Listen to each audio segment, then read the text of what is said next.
Nous avons tendance à penser que l'alimentation est un choix individuel, que chaque personne a le pouvoir de décider quels aliments elle consomme et en quelle quantité.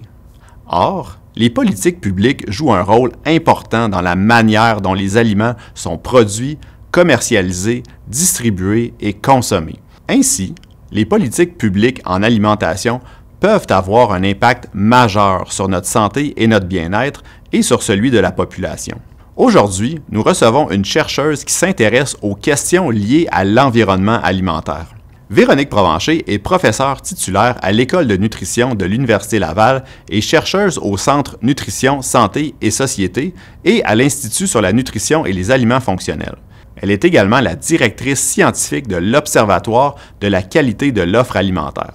Diététiste nutritionniste de formation et membre de l'Ordre des diététistes nutritionnistes du Québec, la professeure Provencher a effectué ses études graduées à l'Université Laval pour ensuite compléter un stage postdoctoral à l'Université de Toronto. Depuis le début de sa carrière, elle dirige un programme de recherche dans le domaine des comportements alimentaires et de la nutrition en santé publique. Elle s'intéresse notamment aux facteurs psychologiques et comportementaux en lien avec les choix et l'apport alimentaire.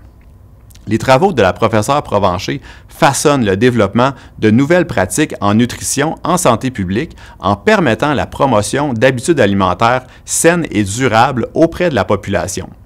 Je laisse maintenant la professeure Provencher vous présenter sa conférence intitulée « Mieux connaître la qualité de l'offre alimentaire, un incontournable en appui aux politiques publiques et à la santé de la population ». Bonne conférence.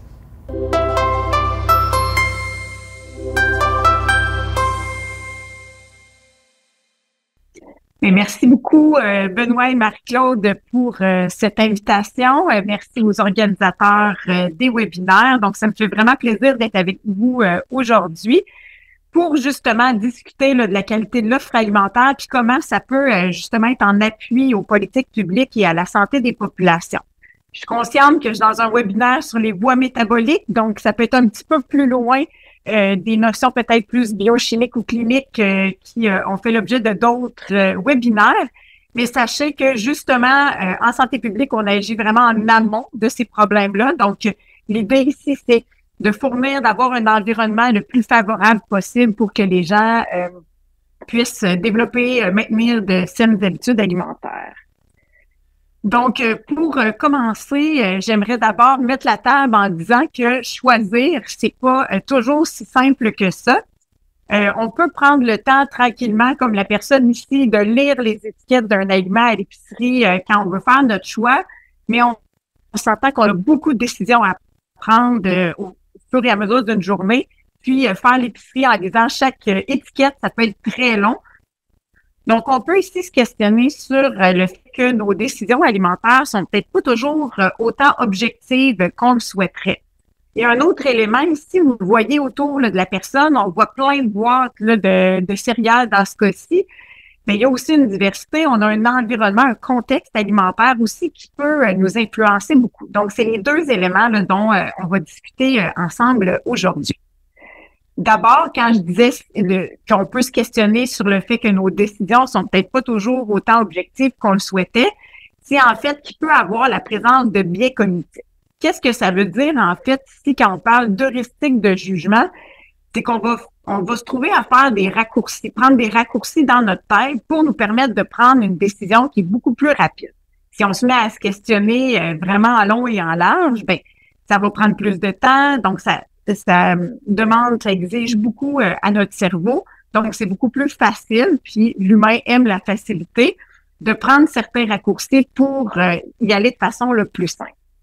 Donc, c'est ce qui peut expliquer pourquoi on va faire certains choix qui vont être moins objectifs que ce qu'on le souhaiterait. Et quand on est dans ce mode-là ici, plus automatique, plus rapide, ben, c'est plus difficile de tenir compte des éléments qui sont plus complexes et ça va faire finalement qu'on peut arriver à avoir certaines erreurs là, dans notre prise de décision et c'est ce qui fait référence ici au biais cognitif. Donc ça, c'est important d'avoir ça en tête d'abord là, quand on partage de l'information là, auprès de la population. Puis l'autre élément aussi qui est important à avoir en tête, c'est qu'on n'est pas tous pareils. Hein? On n'est pas tous égaux pour décider. D'une part, il y a beaucoup d'inégalités sociales de santé qui sont présentes.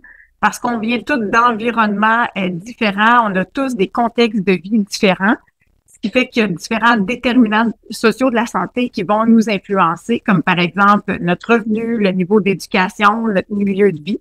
Donc ça, c'est aussi des éléments qui vont influencer nos décisions. Et également le niveau de littératie de la personne, donc la capacité de la personne à comprendre l'information qui lui est transmise. Et certaines données qui datent un petit peu, mais quand même, on voit que plus de la moitié des Canadiens d'âge adulte atteignent pas le niveau minimal de littératie dans leur langue maternelle pour prendre adéquatement soin de leur santé. Donc ça aussi, c'est un élément majeur là, à considérer quand on parle d'information, d'éducation auprès de la population. Donc ça nous amène en fait à adopter un modèle qu'on appelle socio-écologique quand on veut faire face à des situations plus complexes comme le cas là, de la saine alimentation.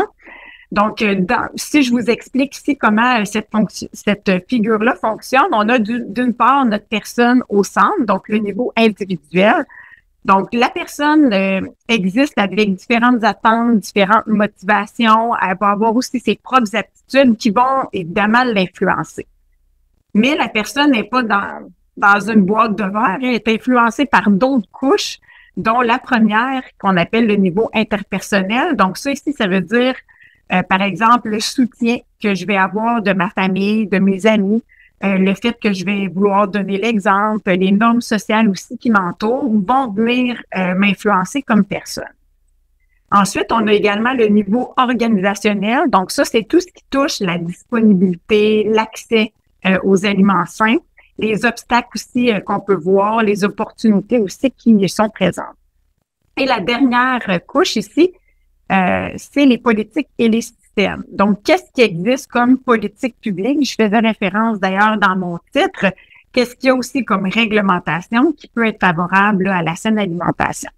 Puis, vous voyez ici que j'ai illustré l'industrie alimentaire pour mettre ici en lumière que l'industrie alimentaire et les aliments, en fait, qu'elle fabrique, transforme, nous offre, peuvent avoir ici une influence tant au niveau organisationnel, donc au niveau de la disponibilité de l'accès, par exemple, mais peut aussi être influencé par l'action politique ou la réglementation auquel l'industrie doit se conformer. Donc, ça ici, ça place en fait l'importance de, oui, l'individu, mais aussi l'environnement, donc le contexte dans lequel la personne se retrouve. Et donc, c'est ce qui est ici illustré dans la vision de la saine alimentation, qui est un document conçu par le ministère de la Santé et des Services sociaux pour les différents acteurs qui ont un pouvoir d'agir sur l'offre alimentaire. Et ce qu'on voit ici, c'est qu'on a, oui, différentes actions qu'on peut faire sur l'individu pour influencer son choix, mais c'est important de les combiner à des actions sur les environnements pour que ces choix-là soient plus faciles à faire. Donc ici, le message clé à retenir, c'est que en plus des actions sur les individus, c'est important aussi de travailler à rendre les choix sains plus faciles. Donc, même si une personne acquiert des connaissances, des compétences, mais qu'elle doit toujours se battre, si on veut, pour trouver l'aliment qui convient à ses besoins, qui convient à ce qu'elle souhaiterait manger, donc des aliments peut-être plus sains, c'est toujours compliqué d'y arriver, ben ça met des bâtons dans les roues finalement, puis ça fait que le choix sain va être plus difficile. Donc, l'idée ici des approches sur les environnements favorables, c'est de rendre les choix sains vraiment les plus faciles. Donc, c'est dans ce contexte-là que l'Observatoire de la qualité de l'offre alimentaire a été créé. Donc, à l'Observatoire, j'ai la chance d'agir comme directrice scientifique. Et la mission de l'Observatoire est justement de suivre l'évolution de l'offre alimentaire pour être en mesure de contribuer à l'effort collectif qui vise à améliorer la qualité de l'offre alimentaire, mais aussi influencer son accessibilité. Donc, quand on parle d'accessibilité, ça peut être, par exemple, l'accessibilité physique, donc que des aliments soient disponibles dans nos épiceries, par exemple, ou à la cafétéria dans notre milieu de travail, mais ça peut aussi être l'accessibilité financière, que ces aliments-là soient abordables, qu'on soit en mesure là, de se les procurer. Donc, il y a différentes dimensions aussi qu'on peut considérer. Et donc, l'Observatoire a été fondé et né en 2016 d'un besoin qui est exprimé par différents partenaires pour qu'on puisse avoir des données objectives sur la qualité de l'offre alimentaire au Québec, principalement au Québec, mais aussi au Canada. Donc, si je vous ai illustré la programmation scientifique de l'Observatoire pour 2021 jusqu'à 2025, donc vous voyez ici que l'Observatoire comprend 3 axes principaux de recherche. Le premier est la caractérisation et le suivi de la qualité de l'offre alimentaire. Donc, je vous ai mis ici en exemple les différents projets. D'une part, les études sectorielles dont je vais vous parler le plus en détail tantôt parce que je suis celle qui dirige ces travaux-là avec l'équipe. Mais je vous ai aussi donné en exemple les travaux de ma collègue Marie-Ève Labonté qui s'intéresse au profilage nutritionnel, donc à l'évaluation de la qualité plus globale des aliments. Donc, ça aussi, ça va venir toucher à la caractérisation ou au suivi de la qualité de l'offre alimentaire. On a également des travaux dans l'axe 2 qui s'intéressent cette fois-ci à l'interaction entre les environnements et l'offre alimentaire dans différents milieux. Donc, on a la chance d'avoir 2 collègues qui s'intéressent là à ces dimensions-là. Donc, Anne-Sophie Morisset qui s'intéresse à l'alimentation institutionnelle, donc plus dans les hôpitaux, par exemple, et ma collègue Laure Solet qui, elle, s'intéresse au concept d'alimentation nutritive et également locale, dans l'approvisionnement là, dans le milieu institutionnel. Et pour terminer, on a également un axe sur la mobilisation des connaissances, donc qui est piloté par Laurélie Trudel avec notre stratégie rayonnement et utilité. Et donc, l'idée, c'est que les connaissances qui sont générées par l'Observatoire puissent être mieux transmises, mieux mobilisées par les décideurs, les partenaires, l'industrie aussi bioalimentaire, les consommateurs et la communauté scientifique. Donc, une présentation comme celle-ci contribue justement là, à la mobilisation là, des connaissances. Ce qui est important aussi de mentionner, c'est que les travaux de l'Observatoire de la qualité de l'offre alimentaire sont en appui à 2 politiques publiques importantes au Québec. D'abord, celle ici du ministère de la Santé et des Services sociaux, qui est en fait la politique gouvernementale de prévention en santé. Il y a 2 plans d'action interministériels là, qui ont été mis en œuvre et donc, là, présentement, dans le cadre du 2e plan d'action, les travaux de l'Observatoire visent à améliorer l'accès à une saine alimentation, donc plus particulièrement d'améliorer la qualité nutritive des aliments au Québec. Et donc, vous avez ici là, le détail là, des différents projets qui nous occupent présentement à l'Observatoire. Donc, on a, entre autres, suivre la qualité de l'offre alimentaire, qui est plus ce que je fais là sous mon chapeau là avec l'équipe des études sectorielles, et aussi de déployer là, un plan de mobilisation des connaissances. Donc, comme j'en parlais tantôt, on a aussi un autre objectif qui est de concevoir et de diffuser un outil d'aide à la décision pour guider les milieux institutionnels vers l'achat d'aliments sains et québécois, donc dirigé par Laure Solet. Et finalement, développer un outil de suivi de la qualité de l'offre alimentaire dans les établissements du réseau de la santé et des services sociaux, évaluer la validité, la fiabilité et la faisabilité, donc des travaux qui sont sous la direction d'Anne-Sophie Morisset. Les travaux de l'Observatoire sont aussi en appui à la politique bioalimentaire du ministère de l'Agriculture, des Pêcheries et de l'Alimentation, donc le MAPAC. Nos travaux s'inscrivent ici dans la cible 7, qui est d'améliorer la valeur nutritive des aliments transformés. Donc, principalement, on travaille sur l'orientation d'offrir des produits qui répondent aux besoins des consommateurs. Donc, nos travaux permettent justement là, d'accroître les connaissances, promouvoir, valoriser les produits d'ici et aussi soutenir l'accès et l'offre d'aliments de qualité qui sont favorables là, à la santé. Donc, comme je vous disais, je vais aborder un petit peu plus en détail les études sectorielles qui sont en fait le cœur de mes travaux de recherche depuis les dernières années. Et donc, j'ai la chance de travailler avec plusieurs personnes dans l'équipe. Donc, vous voyez ici leur visage et je pense que certains d'entre eux sont présents à la présentation. Et donc, quand on a initié nos travaux à l'Observatoire, c'est clair qu'on ne pouvait pas faire caractériser tous les aliments qu'on peut retrouver dans une épicerie. Vous le savez, les rayons, il y en a beaucoup, beaucoup d'aliments. Et donc, on a décidé d'identifier des catégories d'aliments selon 4 critères en particulier.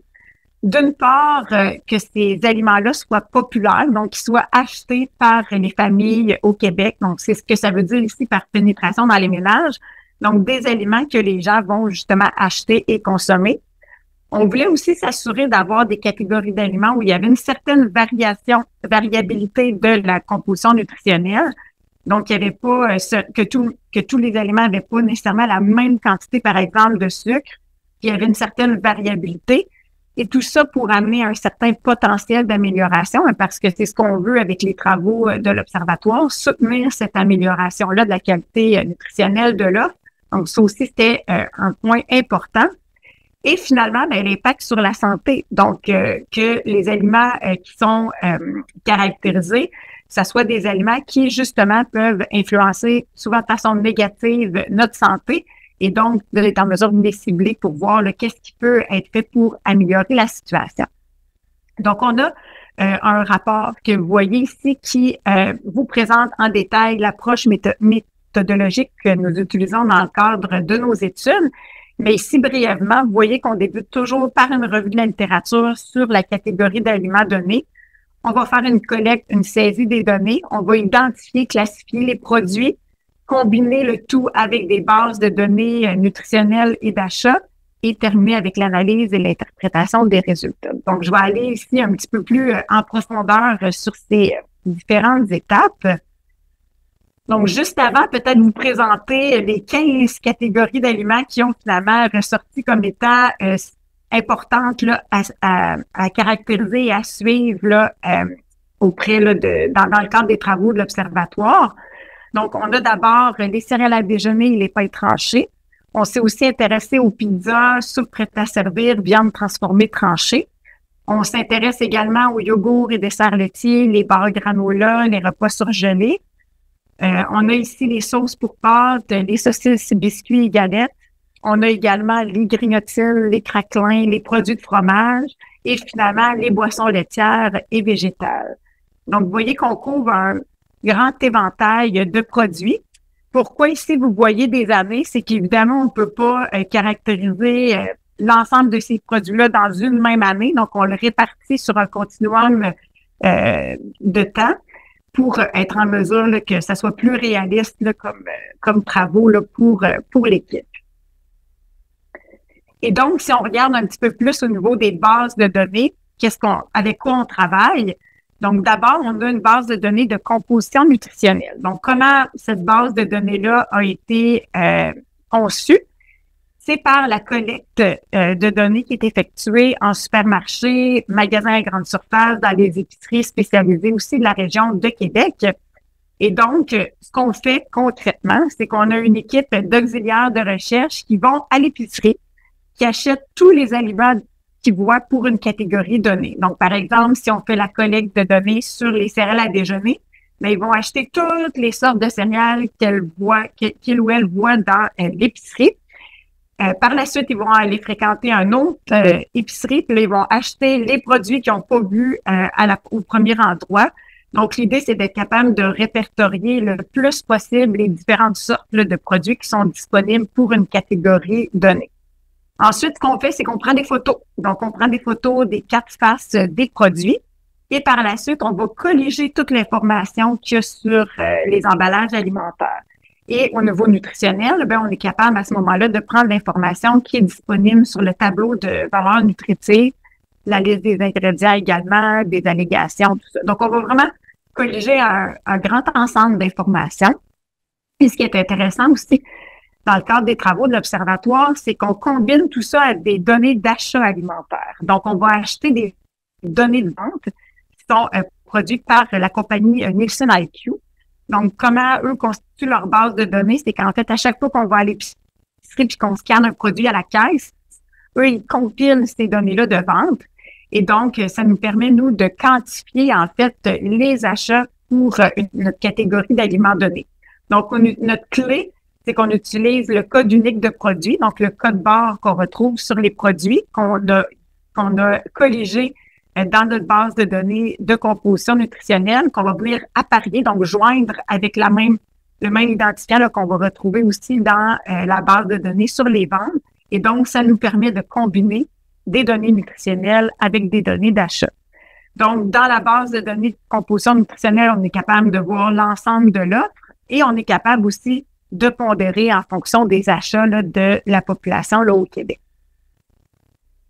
Donc, qu'est-ce que ça donne tout ça maintenant? Donc, si on va un petit peu plus loin dans les résultats, le portrait initial des différentes catégories, des 15 catégories d'aliments qu'on a fait entre 2016 et 2022, on était en mesure d'identifier, de répertorier 5132 aliments transformés. Donc, c'est pas rien. Il y a quand même plusieurs aliments qui ont été identifiés, photographiés là, par notre équipe de recherche et avec lesquels on a pu les apparier à 3941 produits avec lesquels il y avait des données de vente. Donc, ça représente en moyenne 79% des ventes là, de la catégorie. Donc, c'est quand même assez représentatif. Et donc, dans cette figure-ci, je vous présente un portrait global là, des différentes catégories d'aliments, donc les 15 catégories d'aliments. Et donc, dans cette figure-ci, vous voyez les 15 catégories d'aliments ici qui sont nommées et vous avez à la toute fin la moyenne là, pour tous les produits. Et ce qu'on vous présente ici, c'est la proportion de produits qui ne respectent pas le 15% de la valeur quotidienne. Qu'est-ce que c'est le 15% de la valeur quotidienne? C'est que sur le tableau de valeur nutritive, il y a toujours une colonne qu'on appelle pourcentage de valeur quotidienne qui représente en fait l'apport recommandé puis à quel point cet aliment-là contribue au contenu, à l'apport là, en un nutriment donné. Donc, si on a plus de 15% de la valeur quotidienne, on considère que l'aliment contribue beaucoup, alors que si on est en bas de 5%, on va dire que l'aliment il contribue peu. Donc, ici, ce qu'on souhaite, en fait, c'est que les aliments qu'on a répertoriés contribuent le moins possible aux gras saturés, au sucre et au sodium, mais contribuent le plus possible là, à notre apport en fibres. Et si je vous résume là, les résultats qui sont présentés ici, vous voyez que pour tous les produits, la barre ici qui est blanc, on voit qu'au niveau des fibres, il y a un petit problème. Il n'y a pas vraiment beaucoup les aliments transformés là, qu'on a répertoriés contribuent peu finalement là, à l'apport en fibres. Donc, il pourrait avoir un effort supplémentaire fait à ce niveau-là. Et sinon, pour les nutriments qui sont plus à limiter, on voit que c'est souvent le sodium, en fait, qui est trop élevé. Et ensuite, les gras saturés et le sucre. Et ce que je vous ai mis ici avec les petites étoiles turquoises, c'est les 5 catégories d'aliments qui contribuent le plus aux nutriments d'intérêt. Donc, ça ici, ce que ça veut dire, c'est que c'est les catégories d'aliments qu'on va comme observer plus, qu'on va surveiller un petit peu plus là, pour les prochaines années. Donc, on parle ici des céréales à déjeuner, des pains tranchés, des biscuits et galettes, des grignotines et des produits de fromage. Donc, ici, c'est peut-être mentionné que ces résultats-là sont basés sur les produits achetés. Donc, on a donné justement plus de poids aux produits qui étaient davantage achetés par les Québécois et Québécoises. Donc, ça m'amène ensuite à la deuxième portion de nos travaux à l'Observatoire. Ici, vous voyez qu'on a fait le portrait initial. Donc, qu'est-ce qui se passe? On a pris une photo de départ. Mais maintenant, ce qui nous intéresse, c'est de suivre ces aliments-là dans le temps, voir comment ils évoluent au fil des années. Et donc, ça nous a amené à faire des portraits de suivi. Donc, aux 5 ans, on refait le même exercice qu'on a fait précédemment. Donc, d'aller en magasin, d'acheter, de connecter les différents aliments pour une catégorie donnée, de les croiser avec les données de vente pour être en mesure de faire les mêmes analyses, mais aussi de comparer avec la situation initiale, le portrait initial qu'on avait observé au départ. Et donc, jusqu'à présent, on a 6 catégories d'aliments qui sont disponibles sur notre site Web, dont les céréales à déjeuner, les pains tranchés, les pizzas, les soupes prêtes à servir, les viandes transformées tranchées et les barres granola. On en a quelques-unes qui sont prêtes d'être disponibles sur notre site Web. Et vous voyez d'autres catégories également là, qui sont à venir d'ici 2025. Donc, comme vous vous en doutez, l'équipe est bien occupée là, à colléger toutes ces informations-là. Et si ça vous intéresse d'en savoir davantage aussi sur notre approche méthodologique, on a également un rapport là, qui le détaille.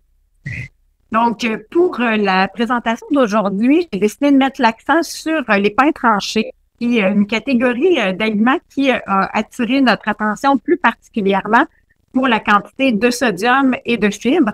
En fait, c'est peut-être un peu surprenant de mettre ça en lumière, mais les pains tranchés, en fait, contribuent grandement à l'apport en sel, en sodium auprès de la population. Donc, on s'entend que cet apport-là en sodium peut avoir des effets assez importants au niveau métabolique, justement. Et donc, ça peut être intéressant là, de s'y pencher davantage. Pourquoi les pains contribueraient autant que ça à l'apport en sodium? C'est pas tant au niveau de la quantité en tant que telle qu'il y a dans le pain, qui est quand même élevé, mais quand même, ça goûte pas tant que ça le sel, comme les grignotines, par exemple. Mais c'est surtout au niveau de la fréquence de consommation. Du pain, on peut en manger le matin, le midi, peut-être même pour certains le soir. Donc, il y a beaucoup d'occasions dans la journée. Donc, c'est un aliment qui est quotidien. Et donc, ce qui fait que le fait qu'il soit consommé souvent va augmenter là, sa contribution là, à notre apport en sodium. Donc, ce que vous voyez ici, c'est nos deux rapports. Donc, d'une part, celui sur le portrait initial là, des pains tranchés qui a été réalisé en 2016-2017, où on avait répertorié 294 produits, dont 262 produits avec des données de vente. Donc, ça correspond à 75% du marché pour cette catégorie-là. Et vous avez maintenant ici le suivi du portrait des pains tranchés. Donc, cette fois-ci, on a répertorié 340 produits avec des données de vente pour 261 produits. Cette fois-ci, ça représentait 80% là, du marché pour les pains tranchés.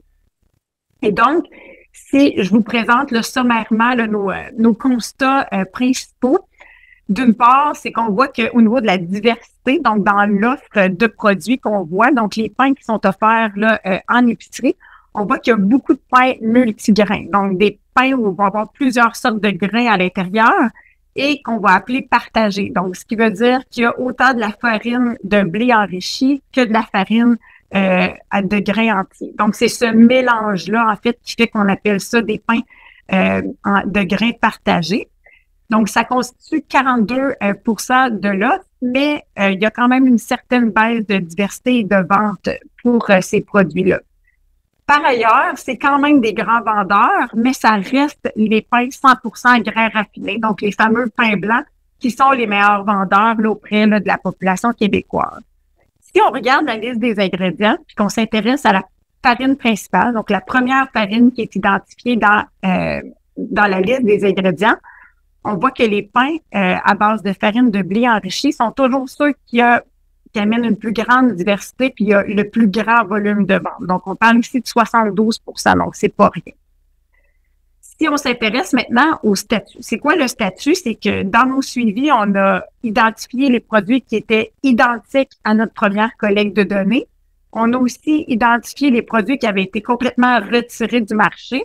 Les produits pour lesquels on avait apporté des modifications, que ce soit au niveau de l'emballage, mais aussi au niveau de la liste des ingrédients. Puis, on a aussi identifié les nouveaux produits.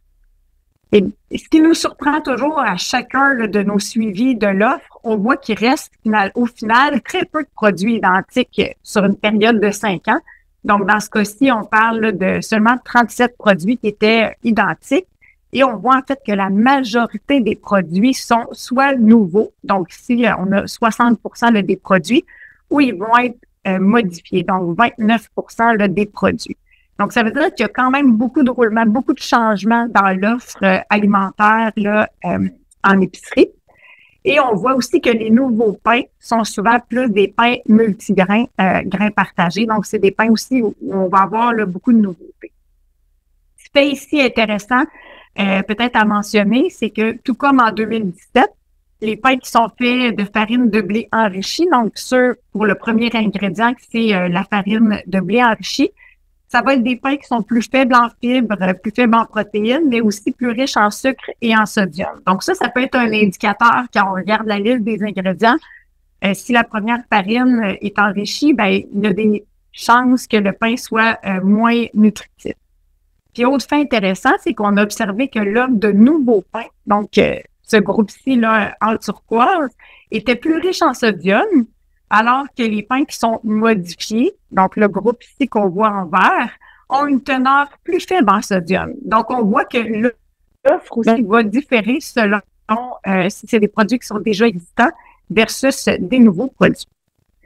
Donc, si on va un petit peu plus loin, justement, sur la composition nutritionnelle, si on s'intéresse ici aux résultats de variation entre 2017 et 2021 en lien avec l'offre, donc ici, c'est les barres qui sont turquoises. Là, on s'intéresse à l'offre de façon générale.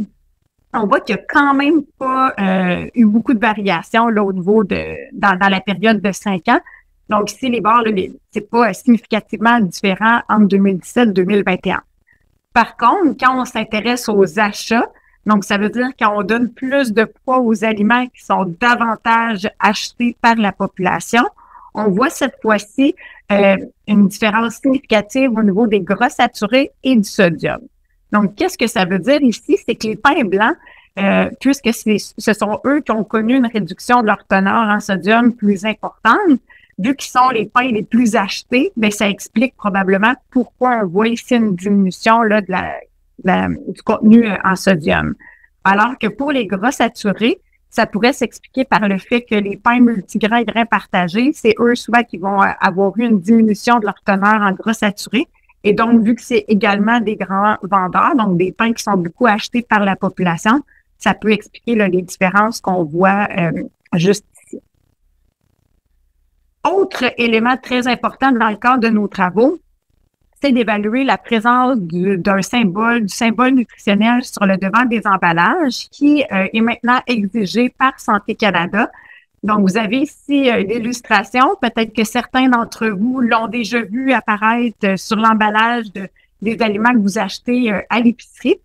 Donc, l'idée de ce symbole-là, c'est d'identifier, de mettre en lumière les produits qui contiennent une quantité élevée de gras saturés, de sucre et de sodium. Donc, c'est les 3 nutriments d'intérêt là, qui ont été ciblés. Et l'industrie alimentaire a jusqu'au 1er janvier 2026 pour se conformer là, à cette réglementation-là. Donc, nous, on a voulu voir dans nos données de 2017 et nos données de 2021, si on applique les critères pour la position d'un symbole sur le devant de l'emballage, ben, c'est quoi la situation? Est-ce que il y a plus ou moins de produits qui auraient un symbole sur le devant de l'emballage? Et ce qu'on voit ici, dans ce tableau-là, c'est la proportion là, de produits de pain tranché achetés qui auraient un symbole sur le devant de l'emballage. Et ce qu'on voit, c'est qu'il y en a très peu, en fait, ici, qui auraient un symbole là, pour le sucre, autant en 2017 qu'en 2021.